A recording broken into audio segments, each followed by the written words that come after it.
नमस्कार सभी को। आप सभी कैसे हैं ये कमेंट में बता दीजिएगा। आशा करते हैं कि आप सब सही होंगे, सुरक्षित होंगे, ठीक होंगे।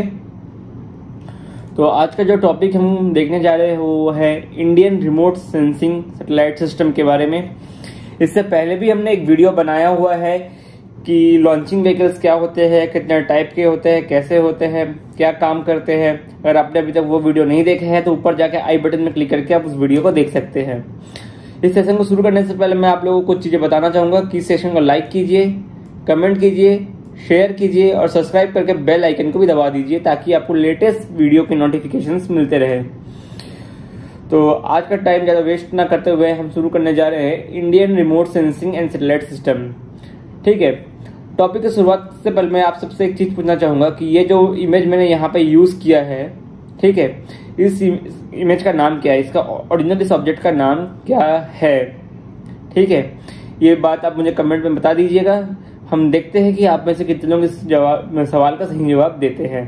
ठीक है, तो शुरू ज्यादा टाइम वेस्ट ना करते हुए चलिए शुरू करते हैं Indian remote sensing and satellite systems. तो Indian remote sensing and satellite system को समझने से पहले हम दो चीजें समझेंगे इसमें कि रिमोट सेंसिंग सैटेलाइट होती क्या है। ठीक है, तो यहाँ पे लिखा हुआ है remote sensing satellite is the science of obtaining information about objects और areas from a distance typically from aircraft और सैटेलाइट्स। कहने का मतलब ये है कि रिमोट सेंसिंग एक ऐसी स्टडी होती है जो कि क्या करता है कि दूर से ली गई इमेजेस या फिर उनके बारे में दी गई जानकारी को स्टडी करना रिमोट के द्वारा। जैसे क्या है, जहाँ पे हम नहीं जा सकते, किसी दूसरे ऑब्जेक्ट के द्वारा ली गई जानकारी को हम स्टडी करते हैं। जैसे क्या है, एयरक्राफ्ट और सैटेलाइट में कैमरेज जैसे सेंसर्स लगाए जाते हैं जो कि क्या है कि किसी एनर्जी या फ्रीक्वेंसीज पे काम करते हैं। वो क्या कहते हैं, दूर से रेडियो वेव या फ्रीक्वेंसी या जो भी एनर्जी है उसको छोड़ते हैं, उस ऑब्जेक्ट से वो टकरा कर रिफ्लेक्ट होकर वापस आता है और उस चीज को सेंस करके वो बता देता है कि वो ऑब्जेक्ट है क्या।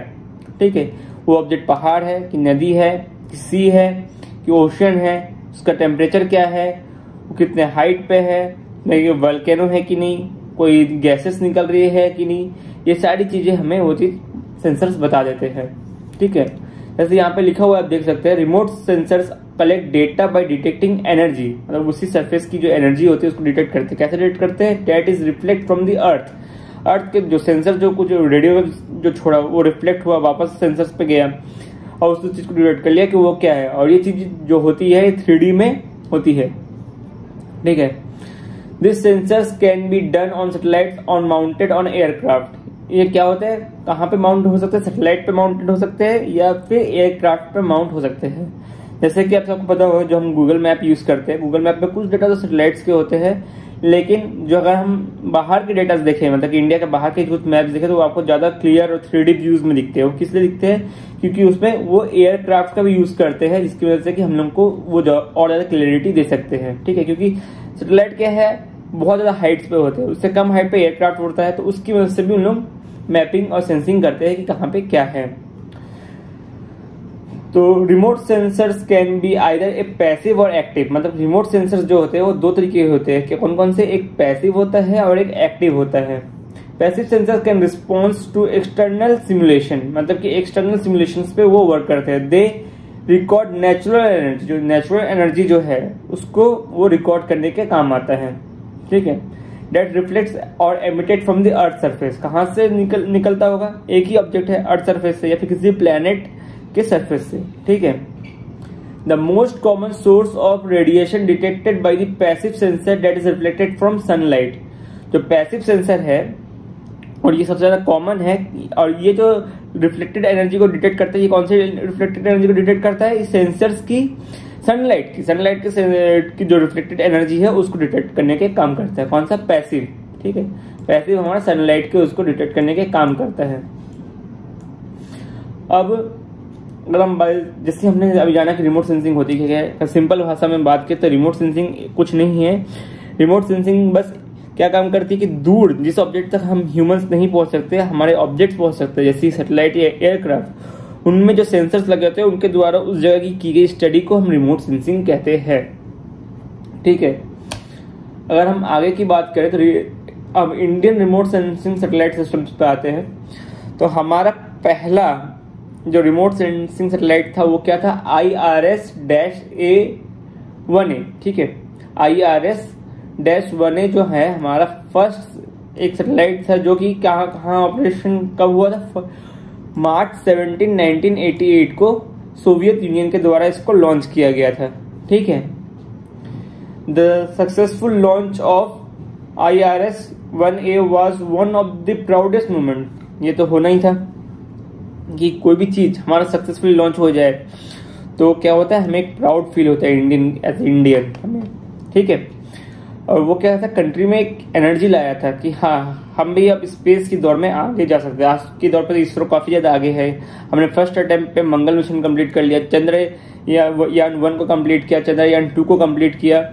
हालांकि चंद्रयान 2 में लास्ट मोमेंट में हमें निराशा हाथ लगी कि एक एक्सीडेंट हो गया, जो लैंडर था हमारा ठीक से लैंड नहीं कर पाया, क्रैश लैंड हुआ उसका। तो फिर भी हमारा चंद्रयान 2 का मिशन भी सक्सेसफुल रहा, क्योंकि हमारा ऑर्बिटर अभी भी उसमें काम कर रहा है, ठीक है। तो successful launch of IRS-A1, one of the proudest moment in the entire country, which was depict as maturity of satellites to address various requirement and managing natural resources of the nation। ये जो था, जो हमारा पहला जो Indian remote sensing satellite था, उससे हमें क्या पता चलने वाला था, इंडिया में कहाँ पे क्या है, मैपिंग पता चलने वाली थी। हमें कई सारी चीजें मैनेज करने में इसको हेल्प मिलती, कहाँ पे नदी निकल रही है, कहाँ पे हमें बांध बनाने चाहिए, कहाँ पे नदी ज्यादा गहरी है, कहाँ पे पहाड़ आ सकते हैं। हमें इन सब चीजों के बारे में ये सैटेलाइट डेटा दे रहा था कि यहाँ पे हम नेचुरल रिसोर्सेज को कैसे मैनेज कर सकते हैं, ठीक है। अगर हम आगे की ओर बढ़े तो हम कुछ IRS के इंपॉर्टेंट डेटा देखना चाहेंगे। जो मिशन था ये क्या था, ऑपरेशनल रिमोट सेंसिंग, ठीक है। ऑपरेशनल रिमोट सेंसिंग था इसका। जो हमारा जो IRS-1 मतलब कि जो पहला सैटेलाइट था IRS-1A, तो वो क्या था, जो उसका जो वेट था 975 kg का था। जो ऑनबोर्ड पावर था वो 600 वाट का पावर था। किस फ्रीक्वेंसी पे काम करता था, तो ये काम करता था S band, X band and VHF पे काम करता था, ठीक है। अब अगर हम इसकी स्टेबलाइजेशन देखें तो इसके 3 एक्सिस बॉडी स्टेबलाइज था, जो कि 0 मोमेंटम पे काम करता था, विथ 4 रिएक्शन व्हील्स, ठीक है, एंड मैग्नेटिक टॉर्क्स ये वगैरह हमें दिए गए थे उस सैटेलाइट पे, ठीक है। अगर हम पेलोड की बात करें तो पेलोड में हमारे पास solid state push booms camera थे, ठीक है। Solid state push boom camera थे जो कि इसको सेंस करने में मदद करते थे, ताकि साथ ही साथ हमारे पास कुछ और सेंसर थे जिसका नाम था LISS-1, जो कि 72.5 मीटर्स का रेजोल्यूशन हमें प्रोवाइड करता था, ठीक है। उसके अलावा हमारे पास और एक थे LISS-A2 और LISS-2B। ये क्या करता था, 36.25 मीटर्स का रेजोल्यूशन हमें प्रोवाइड करता था। अगर हम लॉन्च डेट की बात करें तो लॉन्च डेट कब हुआ था हमारा, मार्च 17, 1988 को, ठीक है। किसकी मदद से, हमारा ये जो किसकी मदद से, सोवियत यूनियन की मदद से हमारा ये लॉन्च हुआ था, ठीक है। ऑर्बिट में क्या था, 904 किलोमीटर पोलर सन सिंक्रोनाइज में ये था, ठीक है। अगर इसकी डिग्री की बात करें 99.08 डिग्री में था, ठीक है। रिपीटेडली 22 दिन में, मतलब 307 ऑर्बिट्स ये कंप्लीट करता था, ठीक है। लोकल टाइम अगर हम बात करें तो 10:30 सुबह के 10:30 बजे हुआ था। मिशन कंप्लीट कब हुआ था, जुलाई 1996 को। अब इसी का याद रखेंगे, लॉन्च हुआ था 1988 में और मिशन इसका कंप्लीट हुआ था जुलाई 1996 को, ठीक है। अगर हम आगे बात करें तो कुछ अदर हमारे इसके सक्सेस के बाद हमने कई और सारे रिमोट सेंसिंग सैटेलाइट लॉन्च किए हैं। तो यहाँ पे ऐसे लिखा हुआ है कि आफ्टर इसके लॉन्च सक्सेसफुल के बाद हमने किसको लॉन्च किया था, IRS-1B को लॉन्च किया था, ठीक है। आइडेंटिकल सैटेलाइट इन 1991। कब लॉन्च किया हमने इसको, 1991 में। IRS-A1 एंड 1B जो था वो क्या था, जो इसके बाद हमने 1B को लॉन्च किया था, ठीक है। These two satellites in the IRS series have been workhorse for generating natural resources and information in variety of application। मतलब कि natural resources के applications को हमें देता था, variety of information such as agriculture, ठीक है, forestry, geology and hydrology। इन सारी चीजों को डेटा को हमें देता था किस के, agriculture, forestry, geology and hydrology, इनके डेटा को हमें देता था, ठीक है।